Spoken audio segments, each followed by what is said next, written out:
Hola, mi nombre es Scarlett Banda de Ministerio Dios es el Centro, y así es como iniciamos este tiempo de cita con Dios. Hoy vamos a reflexionar en el libro de Primera de Pedro, capítulo 4, del verso 12 al verso 19, en Nueva Traducción Viviente. Y la palabra de Dios se lee en el nombre del Padre, del Hijo y del Espíritu Santo. Queridos amigos, no se sorprendan de las pruebas de fuego por las que están atravesando, como si algo extraño les sucediera. En cambio, alégrense mucho porque esas pruebas los hacen ser partícipes con Cristo de su sufrimiento, para que tengan la inmensa alegría de ver su gloria cuando sea revelada a todo el mundo. Si los insultan porque llevan el nombre de Cristo, serán bendecidos porque el glorioso Espíritu de Dios reposa sobre ustedes. Sin embargo, si sufren, que no sea por matar, robar, causar problemas o entrometerse en asuntos ajenos. En cambio, no es nada vergonzoso sufrir por ser cristianos.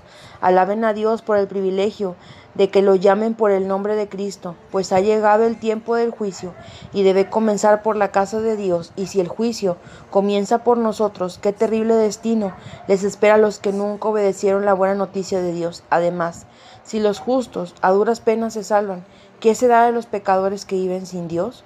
De modo que si sufren de la manera que agrada a Dios, sigan haciendo lo correcto y confíenle su vida a Dios, quien los creó, pues Él nunca les fallará. Amén. Gloria a Dios. Una vez recuerdo que alguien me comentó y me decía: Scarlett, ¿por qué ustedes como cristianos se la pasan en procesos y sufriendo? y, y realmente mi respuesta al inicio fue concreta, y yo recuerdo que ella después me dijo: ¿y por qué les gusta sufrir? Yo creo que a ninguno de nosotros nos gusta sufrir. Yo creo que a ninguno de nosotros nos gusta pasar por procesos. Yo creo que como cristianos simplemente no elegimos nuestro destino, sino que elegimos aceptar el plan que Dios tiene para nuestra vida. Y si ese plan lleva sufrimiento, es porque desde el inicio, desde el principio, desde Génesis, nuestros antepasados, que eran Adán y Eva, cayeron en pecado, y desde entonces nuestras generaciones están manchadas. Muchas veces dicen que, por ejemplo, un niño no es capaz de tener pecado, pero realmente hemos visto cómo hay niños que nacen con ciertas actitudes que son a lo mejor egoístas, que llegan a ser chantajistas, que son muy enojones, que tienden a gritar, que tienen un temperamento muy fuerte. Desde muy pequeños comenzamos a desarrollar todas esas actitudes que pues ahora sí que venimos arrastrando desde nuestros antepasados. Y por medio de ello Dios tiene que ser capaz de encontrarnos en algún punto de nuestra vida y limpiarnos. El día de hoy el Señor quiere ministrarnos lo siguiente. Hace un momento, antes de meditar en estos versículos, yo investigaba a qué se deben los procesos de purificación. Un proceso de purificación, por ejemplo, en el caso del agua, tiende a ser con ciertos líquidos que hacen que la pureza del agua quede para hacer que el agua sea potable, ¿verdad? Para que el agua sea más limpia para nosotros. Por ejemplo, en el caso del oro, que es uno de los ejemplos que da la Biblia, dice que nuestra fe será purificada como el oro por medio de la prueba.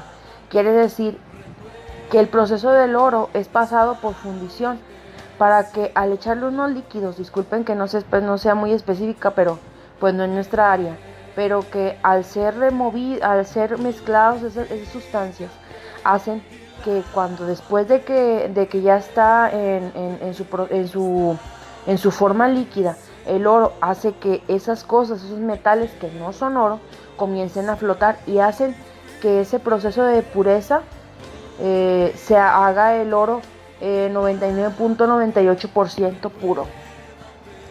Pero te estoy hablando que para esto ya está pasando por un proceso de fundición, ya le incluyeron algunos líquidos para que pudiera ser purificado.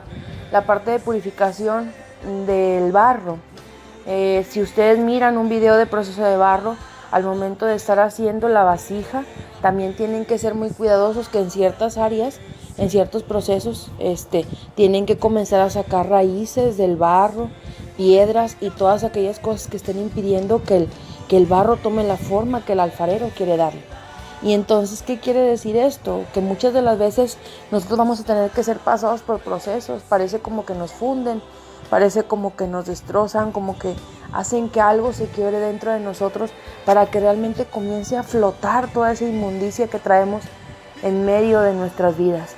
El día de hoy lo que el Señor quiere hablar a nuestro corazón es de que las pruebas no vienen a nosotros únicamente por gusto o porque al Señor le dé alegría que nosotros estemos constantemente en pruebas, sino que realmente es la satisfacción tan grande de Dios que al ser un padre tan bueno que disciplina a sus hijos, es capaz de que nosotros pasemos por pruebas para que nosotros seamos limpios de nuestro corazón. Fíjense lo que dicen estos versos que acabamos de leer. Dice que el tiempo se acerca. Dice, si los justos a duras penas se salvan, ¿qué ha de ser de aquellas personas que no conocen a Dios? Le damos gloria a Dios porque quizás a veces hay muchas personas que cuestionan los procesos que Dios nos hace pasar. Les puedo decir que inconscientemente muchas de las veces las personas no se dan cuenta de todas las cosas que nosotros tenemos que pasar, pero es suficiente con someter nuestra carne, es suficiente con humillarnos. Es suficiente con reconocer la grandeza de Dios. Es suficiente con tener que abstenerse de robar para poder alimentarse cuando no tienes nada en tu mesa. Es suficiente dar gracias cuando en tu casa quizás no hay sanidad y hay enfermedad y en realidad tienes que pasar por esos procesos. Es suficiente cuando eres capaz de tolerar las espinas que Dios te ha permitido que tengas en tu vida, como a Pablo. Es suficiente que el Señor no pase de ti esa copa y que realmente tengas que vivir lo que estás viviendo en este momento.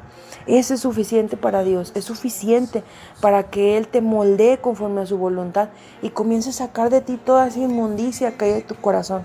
Por eso es necesario que cuando estemos pasando por procesos, en lugar de queja, nos pongamos a analizar de la mano del Espíritu Santo qué es lo que está hablando en nuestra boca.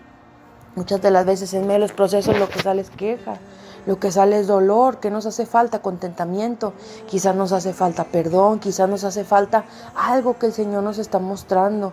En medio de esta cuarentena, ¿qué es lo que papá te está mostrando? ¿Qué es lo que Dios está diciendo? ¿A qué dedicas tu tiempo? ¿Cuáles son tus afanes? ¿Cuáles son los deseos y los anhelos que tienes que ir a hacer afuera y en el mundo?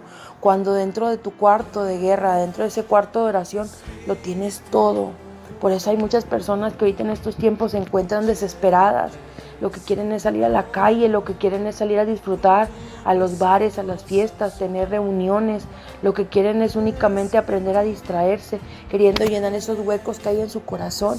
Quiero que sepan, que no lo tomen a mal, pero ni la iglesia cubre el área que Dios quiere cubrir en tu vida, que solamente va a ocurrir en la intimidad. Porque en medio de una congregación la alabanza es hermosa. La prédica de nuestros pastores o la prédica de la palabra que los sacerdotes digan es hermosa, es hermoso estar reunidos todos juntos en oración. Pero si se fijan, cuando Jesús aún estaba aquí en la tierra, la palabra de Dios en muchas ocasiones dice que Él se apartaba a orar. Los momentos más hermosos que vivieron los apóstoles y el Hijo de Dios aquí en la tierra fueron esos momentos de intimidad que tuvieron con Dios. Entonces, el día de hoy debemos de aprender que la prueba viene con un propósito en especial. Y el día de hoy lo que el Señor quiere hablarnos es que nosotros tenemos que prestar atención a qué es lo que Dios está diciendo en medio de la prueba. Que en lugar de cuestionar el por qué, Señor, es el para qué, Señor, estás permitiendo que esto ocurra en mi vida. Nuestro deseo como ministerio es que el Señor te bendiga. Mi ministerio Dios es el Centro, te da las gracias.